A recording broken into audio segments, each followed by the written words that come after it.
Radio Ancoa presenta Vida Cívica, un programa para conversar sobre la participación cívica en la sociedad.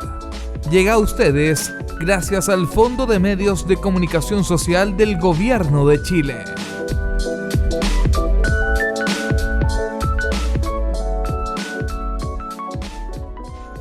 Buenas tardes, bienvenidos a este espacio Vida Cívica que es financiado por el Fondo de Medios de Comunicación Social del Gobierno de Chile. Hoy vamos a seguir conversando de lo que es la vida cívica y estamos con Leslie Espinosa, psicóloga y magíster en Dirección Estratégica de Personas y Comportamiento Organizacional de la Universidad Católica de Chile, la PUC. ¿Qué tal? ¿Cómo estás, Leslie? Gusto saludarte. Hola Raúl, ¿cómo estás tú? Yo muy bien, gracias. Bueno, vamos a conversar de lo que es la vida cívica, pero nos interesa lo que es el comportamiento de los alumnos especialmente. Y quiero saber si es importante trabajar esta formación cívica de los niños y por qué. Sí, bueno, como tú bien dices, es relevante, fundamental trabajar con los niños desde muy temprana edad, ¿ya? Porque muchas veces nosotros subestimamos las tremendas capacidades que tienen los niños. Ya desde meses tienen posibilidades de aprender, imitar sobre todo la conducta de los grandes, y somos seres sociales. ¿Ya? O sea, como seres humanos nos necesitamos los unos a los otros en vivir en convivencia, y es ideal que esta convivencia sea armónica. Entonces, en primer lugar, el primer núcleo que tiene un niño para formarse es la familia, y esa es la instancia de socialización primaria. Eso quiere decir que todo lo primero que aprende un niño, ya sean las normas, ya sean los comportamientos, cómo uno debe ser, cómo uno debe de comportarse, situarse en la vida, va a tener lugar dentro de la casa, con la mamá, el papá, la abuelita, los tíos, quienes sean los que conformen ese núcleo familiar, que es bien diverso. Y luego de eso está la escuela, que es el segundo lugar de socialización, donde ahí sí que hay una estructura mayor, con normas establecidas, con formas de comportamiento.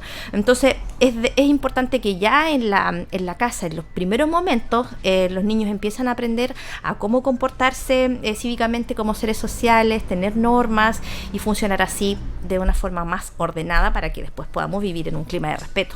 Ahora, ¿cómo se trabaja la educación cívica en los establecimientos educacionales? Estoy pensando en los municipales, especialmente, que hay harto de Linares, donde el DAM tiene injerencia directa.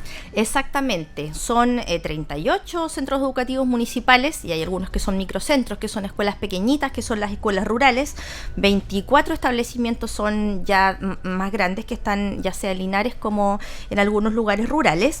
Y para trabajar la educación cívica existe un plan de formación ciudadana, que es la ley 20.911, que comenzó en marzo del 2016. ¿Esa es la que da el marco regulatorio entonces para que trabajen los establecimientos? Exactamente, existe un marco regulatorio porque este tema, por ser un tema tan importante, como lo mencionábamos, está normado en una ley, y que todos los establecimientos, ya sea del nivel parvulario, básico, como enseñanza media, tienen que tener este plan para poder trabajar esta temática, y hay un profesor encargado, que normalmente, no en todos los casos, es el profesor de historia. Y se construye un plan para levantar iniciativas donde los niños trabajen todos estos temas relacionados con formación ciudadana, y hay distintas metodologías para que ellos aprendan en su distinto rango etario, dependiendo también de sus características. ¿Qué temas se trabajan en este plan de formación ciudadana que tienen los distintos colegios de Linares, a los cuales acceden nuestros niños, los niños que van a las escuelas municipales aquí en Linares? Sí, bueno, aquí vamos a conversar largo rato de estos temas. Ajá, vamos. Porque estos temas son lo importante que se trabajan, que se forman, y que vamos a ir dando estos énfasis de cómo en la casa también se pueden potenciar para que pueda ser de mayor impacto la enseñanza que se entrega a nuestros niños. O sea, yo creo que es bueno que las casas sepan, porque eso pueden generar este impacto, porque sigan bailando la misma cuerda. Exactamente, y comprender que sea desde una transversalidad, o sea, que sea esto se enseña en los establecimientos en las distintas asignaturas a propósito de este plan, y también que se pueda fortalecer en la casa, y sobre todo con el ejemplo de los padres y de los adultos que están a cargo de los niños, porque eso es lo que vamos a ir conversando. En primer lugar, comprender el concepto de ciudadanía y cuáles son los deberes y derechos asociados a ello, entendido como parte de una vida democrática. Nosotros, o sea, los niños son sujetos de derecho, todas las personas lo son. Antes antes había una concepción que no era así. O sea, los niños no eran tratados como sujetos de derecho, y Chile, nuestro país, adscribe a todas estas convenciones internacionales de los derechos del niño, y los niños los manejan y lo saben perfectamente ahora cuáles son sus derechos, pero la parte de los deberes siempre se nos olvidan un poquito, ¿ya? También reforzarlos, también enseñarlos y también trabajarlos, que están aparejados siempre uno del otro. O sea, hay una articulación entre un deber y un derecho, y uno también tiene que cumplirlo, y hay que ir enseñando sobre eso también. Y uno podría pensar, los profesores de historia y otros van enseñando cómo han sido los procesos en la historia mundial, la historia de Chile, en fin. Claro, justamente otro de los temas que se trabaja son los derechos humanos, ¿ya? La importancia de lo que son los derechos humanos y el daño que se provoca con la vulneración de los mismos.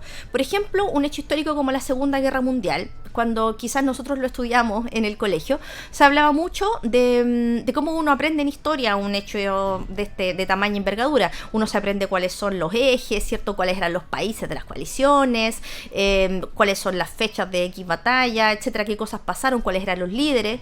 Yo no lo estudié desde el punto de vista histórico, como esos hechos. Pero si uno le da otra lectura, uno puede profundizar en otro tipo de aprendizaje, y uno relevante es un aprendizaje de los derechos humanos que sí fueron gravemente vulnerados en la Segunda Guerra Mundial, con la muerte de 6 millones de judíos. O sea, no es menor trabajar ese contenido histórico con este marco importante de la vulneración de los derechos humanos, que obviamente no es algo que se debe repetir. De manera que los chiquillos, cuando escuchan Inchalá y otros temas musicales, por ejemplo, lo asocian perfectamente a eso.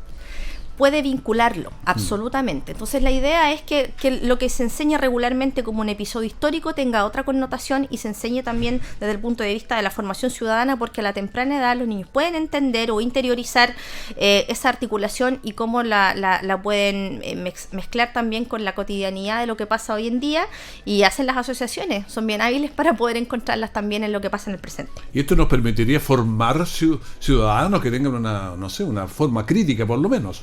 Exactamente, ese es el otro tema que se trabaja también en la formación ciudadana para los niños, es que aprenda a ser un ciudadano crítico, responsable, respetuoso, abierto, creativo, ¿ya?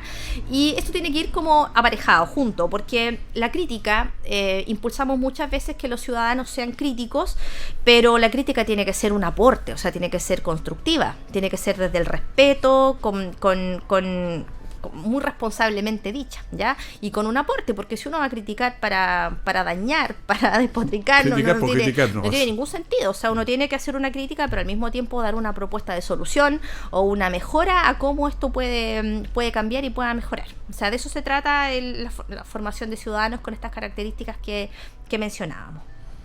Bueno, estamos conversando con Leslie Espinosa, psicóloga del DAEM, que nos está contando cómo se trabajan estos temas de vida cívica en los colegios de Linares. Así es. Otro tema muy importante también, Raúl, que trabajamos en el plan de formación ciudadana, es formar en virtudes cívicas, ¿ya? A ver, esto de las virtudes ya se puso interesante. Sí. Porque es una palabra media olvidada, parece. Exactamente, que es una virtud. De repente sí. A la persona le puede sonar quizás, ¿cómo podría ser eso? Un poco soviético, a lo mejor la palabra virtud. Debe ser del siglo XVIII, eso, el siglo. ¿Qué pasa con las virtudes? Ya. Sí, y es también bien interesante entender las virtudes como un punto de equilibrio entre dos polaridades. A veces no se trabaja esa concepción, pero es un justo equilibrio el que se necesita en la vida para poder funcionar bien, satisfactoriamente, al medio, no cargado a un lado ni en el otro polo. Entonces, aquí hay algunos ejemplos que yo puedo mencionar para entender esto.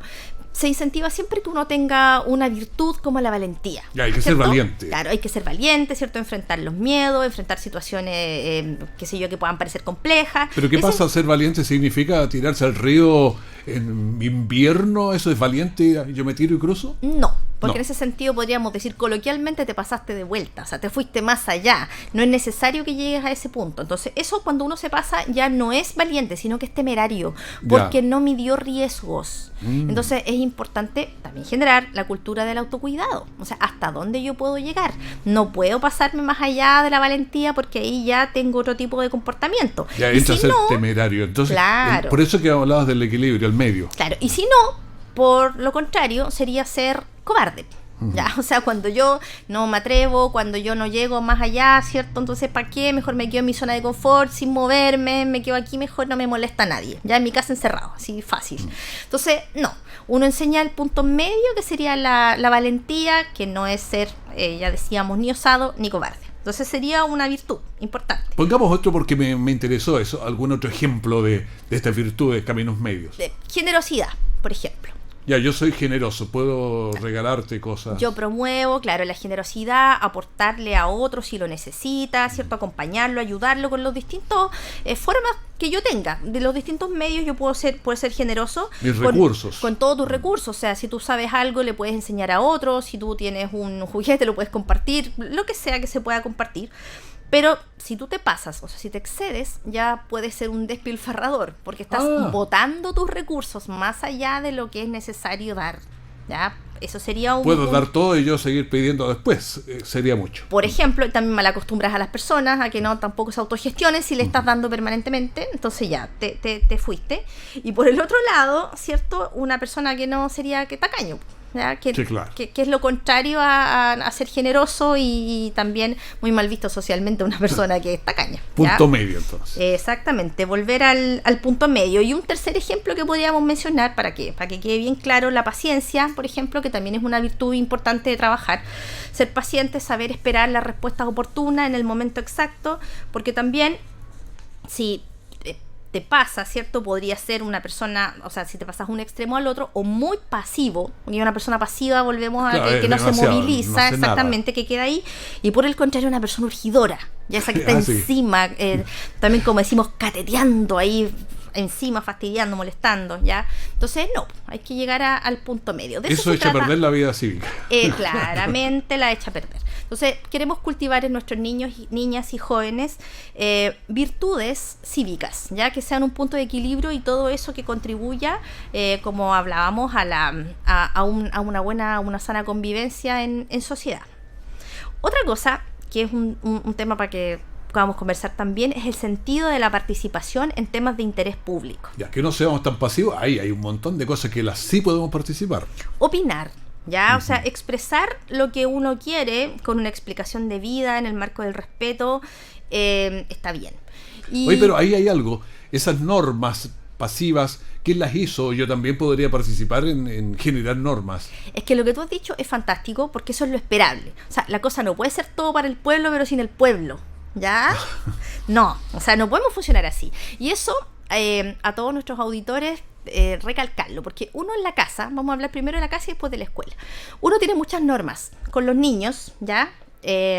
Ya si no son los hijos serán los nietos, pero de todas maneras alguien va a ver. Exactamente, hay normas que se establecen en la casa, por ejemplo, y que la idea es que se puedan cumplir y que sean consensuadas. O sea, pero primero, lo podemos hacer entre todos. pero claro, o sea, y yo he corroborado eso muchas veces, que en la medida que los niños participan de eso, o sea, vamos a llegar a un consenso con algunas cosas, y cómo lo hacemos, cómo lo optimizamos, damos ciertas tareas, responsabilidades, por ejemplo, la levantada de la mañana. A veces puede ser un problema para algunos papás que los niños no se quieren levantar, ¿cierto? Entonces uno establece un orden, quien primero usa el baño, quien lo usa segundo, después lo alternamos. Si hay alguien que le gusta más levantarse, bueno, tú nos ayudas en cumplir el horario de subirnos al auto, etcétera. O sea, funciona si al revés, no soy a la mamá o el papá el que impone el cómo se va a hacer, y siempre es igual. Entonces la idea es que pueda alternarse, que pueda modificarse, y que los niños puedan participar, los jóvenes también, de esas normas. Y en el colegio lo mismo, ¿ya? O sea, podemos hacer las normas, pero una vez que se hacen es obligatorio cumplirlas, claro. Imagino yo. Entonces primero, y eso también tiene que ver con la vida democrática, o sea, construimos nuestras propias normas, cómo funcionamos en esta casa, cómo se funciona en esta escuela, ¿sí? Pero los jóvenes tienen que participar, y eso es un problema que a veces tenemos en las escuelas, porque los reglamentos internos, ¿cierto? Los protocolos se construyen por los adultos del establecimiento y después se imponen a los chiquillos. Entonces ahí a veces tenemos problemas con la transgresión de algunos límites, y sería bueno que nosotros promovemos mucho eso, que sea participativo, que todos tengan posibilidad de opinión. ¿Ayuda a eso si yo participo de otros grupos diferentes a la escuela? Porque me ayuda a cumplir normas. Claramente, sí. Antes de que se me vaya una idea, es el tema del uso del celular, ¿ya? El uso del celular está siendo muy controvertido, por así decirlo, en el establecimiento, porque los niños lo llevan, y los reglamentos internos dicen que no se puede utilizar, pero lo pueden usar en el recreo, ¿ya? Pero cuando lo usan en el recreo también se pierde la posibilidad de socializar con otros, Claro. porque están whatsappeando, mandándose mensajes por celular, que no pierdes tú la capacidad de interactuar con un otro, y eso también es un aprendizaje importante del establecimiento. Pero respecto de las normas, yo decía que si tú le prohíbes a los chiquillos no usar el celular en la sala, ¿por qué lo pueden usar los profesores? O sea, tampoco. ¿Ya? O sea, el celular queda fuera del aula y queda fuera, y para todo se cumple la regla. Lo mismo en la casa, pues si decimos que el celular lo dejamos fuera de la mesa porque ya no conversamos, porque comemos un poco y whatsappeamos otro poco, entonces al final tendríamos que todos cumplir con la normativa de sacar el celular de la mesa, porque eso nos ayuda a volver a encontrarnos. Y lo que decías tú de participar en grupos, eso es súper importante para el desarrollo de los niños, porque como la constitución de la familia también ha cambiado, hay muchos hijos únicos ahora. Familias que tienen un solo niño o dos. Entonces, Cada día más. cuando entran al colegio les cuesta mucho la articulación con otros niños de la misma edad. Entonces, participar en otros tipos de instancias, los scouts, por ejemplo, que aprenden mucho, el tema de las virtudes cívicas que hablábamos, es un tema que se trabaja lógicamente en instancias como esas. Las iglesias, por ejemplo, los niños que participan ahí aprenden mucho más a manejarse en público, a comportarse bien de acuerdo a las reglas, y otro tipo de competencias que otros niños que no han pasado por esas instituciones sociales no aprenden. Ser más solidario, generoso también, y respetar los grupos deportivos también, o sea, lo que es disciplina, lo que es el rigor y la perseverancia para lograr un objetivo que no es regalado. Grupos corales. Por ejemplo, otra cosa muy importante, disciplina. Tengo esa experiencia, sí, es realmente enriquecedora. Cualquiera de esas instancias que que la familia se motive en el fondo de que sus hijos participen en estas instituciones sociales que son muy, muy, muy positivas. Otra cosa también que se enseña en los planes, o que se debe trabajar, que se crean iniciativas para ello, es garantizar una cultura democrática y ética en la escuela. ¿Ya? Ética, qué importante. Estábamos hablando recién del celular, ¿cierto? Y aquí hay un tema que se nos escapa, que es el del ciberbullying, por ejemplo. Hablábamos del uso del celular en los colegios. Se pueden sacar fotos, se pueden hacer un montón de acciones. Hacer grabaciones. Ajá, y se pueden, por ejemplo, crear perfiles falsos en Instagram o en Facebook y hostigar a otro niño de esa forma. Entonces ahí se produce un tema muy grave, y ahí hay que aprender a hacer las críticas de frente. O sea, si yo tengo una dificultad contigo, te la digo, ¿ya? Pero no voy a estar cambiando haciéndome otro perfil en las redes sociales para hostigarte de esa forma. O sea, ¿qué ética es esa? Entonces, eso es algo que tenemos que construir y trabajar duramente en los centros educativos, porque es un problema bastante grande que se viene si no trabajamos estos temas. Claro, el tema de la ética es que a veces de la sociedad se ha ido eliminando prácticamente, entonces como que actuamos a lo que venga. Exactamente. Ahora, ¿cómo pasa en los diálogos? Porque de repente las cosas nos llegan desde arriba y nadie dialoga. ¿Sería bueno empezar este diálogo? Enseñar justamente el diálogo y la sana convivencia también es otro tema. Aceptar los conflictos como una oportunidad de cambio, porque a veces tememos al conflicto, lo queremos silenciar, no queremos que salga, ¿cierto? Y los conflictos permiten en el fondo cambiar, y nosotros podemos trabajar formas de manejar los conflictos dependiendo de la edad de los niños. Entonces eso se hace, y la idea es que se potencie también para que se pueda trabajar de buena manera. Tener una cultura de altas expectativas sirve mucho en los colegios también. Creer en los niños que son capaces de hacer las cosas, ponerles desafíos, pero también que sean realistas. O sea, tampoco un desafío tan grande que no pueda alcanzar, pero que sí sea suficientemente realista para que sea posible que lo alcance. Esa es la idea.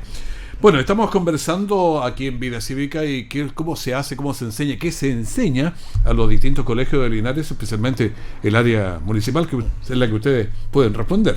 Exactamente. También... Pero hay una... sí. te iba a decir una cosa que claro. Ahora están llegando, ¿cuánto veo a niños haitianos, veo a niños de venezolanos en las educaciones? Esto nos ayuda a mirar más en la diversidad también. Exactamente. O sea, ese es un punto fantástico de trabajo, porque tenemos la diversidad misma dentro de las aulas de clase, ya con niños de otros países que tienen otras religiones, que tienen otra comida, otras formas de hacer las cosas, y esa culturalidad que tenemos ahora nos ayuda a que ciertos estereotipos que quizás habíamos construido también vayan cayendo, porque muchas veces los teníamos instalados, y hasta que conocemos a alguien de otra cultura que está en medio de nosotros y que podemos acogerla y aprender también lo de ellos sin forzarlos y sin obligarlos a hacer lo que nosotros hacemos, es muy importante. Y sacar un estereotipo en el fondo te ayuda mucho, porque un estereotipo es una construcción mental, o sea, que uno se ha forjado, y posterior a eso uno construye prejuicios. Y prejuicio es un tema que tú crees, tienes una creencia, ¿cierto? Y actúas con la otra persona probablemente con una conducta discriminatoria, que eso viene luego y que también es muy dañino. El otro día estaba el aniversario del Liceo Diego Portales, y tenía los distintos países de los que ellos tienen, y tenían 7, 8 países, no sé cuánto era, donde tienen niños de diferentes culturas. No, eso es fantástico, porque ese establecimiento tiene una especialidad de alimentación, ¿cierto? Y ellos, como gastronomía, entonces ellos preparan precisamente, aprovechan esa riqueza cultural para aprender también ellos a cocinar estos alimentos que otras culturas tienen, y nosotros aprender a comerlos y así enriquecer también nuestra cultura. Esto comenta nuestra mirada amplia, un pluralismo. El acervo, exactamente, también, de nosotros como ciudad, ¿cierto? Como país también, y nos ayuda a enriquecernos desde todo punto de vista. Ahora hay una palabra que también, delante decíamos que virtudes está media perdida, pero la palabra valores tampoco está muy de moda. No. En la práctica, por lo menos, es cuestión de mirar nuestro entorno nacional. Por eso que es tan importante en todo sentido. Ustedes, por ejemplo, como organización, todas las organizaciones, las instituciones, especialmente los centros educativos, tener valores claros y valores que se persigan, valores y virtudes que se enseñen, que se vaya atrás de ellos, y que sean, quizás no tienen que ser tantos los que se trabajen, que sean como tu sello, pero que tú los puedas identificar en distintos ámbitos y que te queden marcados para el resto de tu vida, así como lo que aprendes en la familia. Necesitamos tanto apoyo de la familia articulada con colegio, en la misma línea. La escuela tiene que aproximarse a la familia como la familia al establecimiento, y poner esos límites y esas normas, pero en la misma línea, y ahí vamos a encontrar un sentido mayor de impacto en las acciones que nosotros realizamos. Y así también el cuidado del medio ambiente, que es otro tema que también se trabaja en la formación ciudadana, que también da para otro tema grande. Pero me gustaría, antes que se nos saliéramos de los valores, estos conceptos de transparencia, de probidad y todo, que se ha perdido tanto porque uno ya no se sorprende de las cosas que pasan, yo creo que es bueno relevarlo. Por lo menos, ya los grandes ya estamos sonados ahí, pero partir con los chicos, pues, la probidad, que hagan las cosas bien. Exactamente, la transparencia, cuánto necesitamos de eso, y la conducta a prueba es muy difícil también de predecir, ¿ya? Pero con la conducta manifiesta uno puede darse cuenta de ese tipo de conducta, y por supuesto enseñarla, o sea, siempre por el camino derecho, es lo que debe ser. Dios escribe derechos sobre caminos torcidos, algo. Einstein dijo una frase por ahí de ese tipo. Muy buena frase. Porque los caminos nuestros son medios chuecos, pero hay que escribir derechos sobre esas tablas medias chuecas. Todo lo posible, todo lo que esté a nuestro alcance. Y ahí me estaba hablando del cuidado del medio ambiente, que da para un tema enorme. Y de todas maneras mencionarlo, pero es otro de los grandes temas que se trabaja en este plan, crear esta cultura de respeto, de cuidado, especialmente con el medio ambiente desde la más temprana infancia, desde el inicio de la etapa escolar hasta ya el último, de diferentes formas. Pero es un tema que también se trabaja y se intenciona desde este plan de formación ciudadana. Hay colegios, por ejemplo, la escuela Carlos Áñez del Campo es la 35, a mí se me quedó ese nombre. Sí. Pero tienen ahí varias cosas que han trabajado. Tienen sello medioambiental, exactamente. Hay establecimientos que sí lo tienen. El Instituto Politécnico es otro, que también tiene ese sello medioambiental. No es mi área en particular, pero yo sé que hay establecimientos que sí lo tienen y que están trabajando en esas certificaciones y que tienen tareas que cumplir, hitos que cumplir para promocionar. Entonces se han desarrollado huertas adentro del establecimiento para que los niños vean también y valoren a la vez también el reciclado, que es relevante también como actividad. Ahora, ¿cómo articulamos las escuelas con las comunidades? Un tremendo tema también. O sea, que hay esa vinculación con el medio. se incentiva también que la escuela sea un lugar abierto para la comunidad, realizar actividades de la comunidad, para la comunidad, adentro de los centros educativos es una práctica muy positiva que también propende o posibilita mayor cercanía entre la familia y la escuela. Nuestra comuna no necesariamente, o sea, uno esperaría que dentro del sector del establecimiento estuviesen los niños pertenecientes a ese barrio. A veces no pasa mucho, se cambian de un barrio a otro, pero de todas maneras hay muchos adultos en el entorno de un establecimiento que pueden ser aportes importantes al centro educativo. Entonces, en la medida que los colegios se abran para hacer actividades y se invite y se convoque a la comunidad, esas actividades bien planificadas y organizadas funcionan. Por ejemplo, la fiesta de la primavera. La fiesta de la primavera, que ya llevamos 2 años realizándola, es una instancia que permite y posibilita que se unan entidades del sector. Por ejemplo, un consultorio, una junta de vecinos, que apoye el trabajo que va a realizar la escuela con la construcción de un carro alegórico determinado, ¿cierto? Y que se impregne de esa temática y sea un aporte al trabajo que los niños van a realizar con sus profesores. Todo el apoyo de otro tipo de adultos que también pueden ser significativos para el establecimiento, ahí hay una articulación con la comunidad que también se necesita. Nuestros niños a veces, cuando se trabaja con ellos, se nota que la participación de la vida en la comunidad a veces es baja. Por lo mismo, porque la familia está en casa, colegio, trabajo, pero les falta esa participación en otro tipo de instancias, y es muy enriquecedor, como lo mencionábamos hace un momento, de participar en instancias sociales también, de la vida en la comunidad, de lo que aporta para la formación integral de los niños y de las personas en general. Es un tema muy amplio que podríamos conversar mucho, pero creo que hemos tocado algunos aspectos bien esenciales en esta conversación con Leslie Espinosa, que es psicóloga, magíster en Dirección Estratégica de Personal y Comportamiento Organizacional de la PUC, Pontificia Universidad Católica de Chile. Muchas gracias por haber conversado estos temas. Muchas gracias a ti, Raúl, por la invitación, y qué positivo que es que se trabaje en estos temas, que se conversen la importancia de la vida cívica en un medio tan escuchado como este, para que las personas también puedan aprender lo que los niños están aprendiendo y puedan reforzar también esos conocimientos y sean más significativos. Hacer esto es un trabajo grande que afortunadamente lo está auspiciando el Fondo de Medios de Comunicación del Gobierno de Chile, así que nos permite realizar este tipo de trabajo también. Les agradezco la invitación y esperamos que sea muy exitosa esta iniciativa. Muchas gracias. Hemos entregado Vida Cívica aquí en la radio Ancoa TV.